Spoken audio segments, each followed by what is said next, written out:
نحمدہ و نصلی علی رسول الکریم۔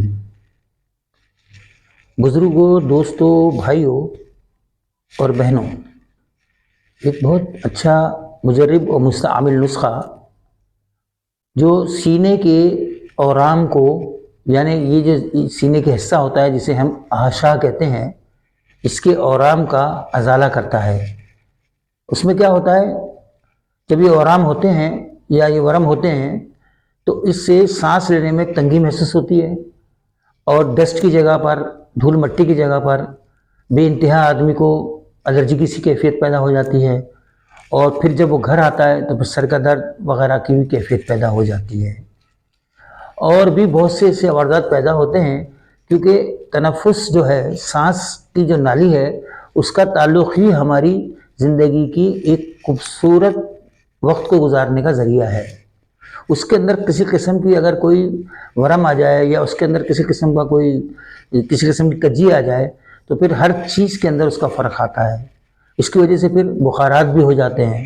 تو ان بخاروں کو بھی دور کرنے کے لیے بہت ہی ایک مفرد اور بہت ہی آسانی سے مل جانے والی ایک بوٹی ہے، اور جس کا نام ہے برن جاسف۔ یہ چپکنے والی رطوبت کے ساتھ جس کی شاخیں ہوتی ہیں، باریک باریک چھوٹے چھوٹے پتے ہوتے ہیں، اور عام فہم جو ہے یہ مل جاتی ہے۔ 250 گرام کی مقدار میں لے کر 4.5 لیٹر پانی میں اس کو بطریق ارقیات کشید کریں۔ بس آپ کا عرق تیار ہو گیا۔ آدھا کپ عرق 2 چمچ شربت بنفشہ کے ساتھ اس میں ملا کر دن میں 2 دفعہ پئیں۔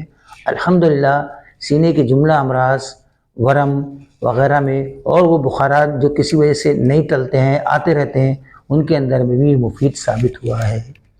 ہمیشہ کی طرح ایک گزارش ہے کہ اس کو آپ شروع سے آخر تک اگر سننے کا حق ادا کریں گے تو اللہ پاک آپ کو اس کو بنانے کی بھی توفیق عطا فرمائیں گے، اور اس سے مستفید ہونے کی بھی توفیق عطا فرمائیں گے۔ اور اس کے علاوہ اس کو صدقہ جاریہ کے طور پر سبسکرائب بھی کیجئے، لائک بھی کیجئے اور شیئر بھی کیجئے، تو انشاءاللہ آپ کا بھی اس میں کار خیر میں حصہ شامل ہو جائے گا۔ اور دوسری بات کیا ہے کہ جب بھی اس کو بنانے کی آپ کوشش کریں تو اپنے علاقے کے مستند اور مستعمل معالج سے، طبیب سے، حکیم سے اس کے اوپر مشورہ کریں، اور جس پنساری سے لیں اس کو بھی مستند اگر ہو تو بہت ہی بہتر ہے، تجربے کار ہو تو بہت ہی اچھا ہو۔ تو اس کے لیے اس کے اصلی ہونے کی، اوزان کی پوری رعایت رکھتے ہوئے اس کو بنائیں گے تو انشاءاللہ تعالی بے انتہا فائدہ ہوگا۔ السلام علیکم ورحمۃ اللہ وبرکاتہ۔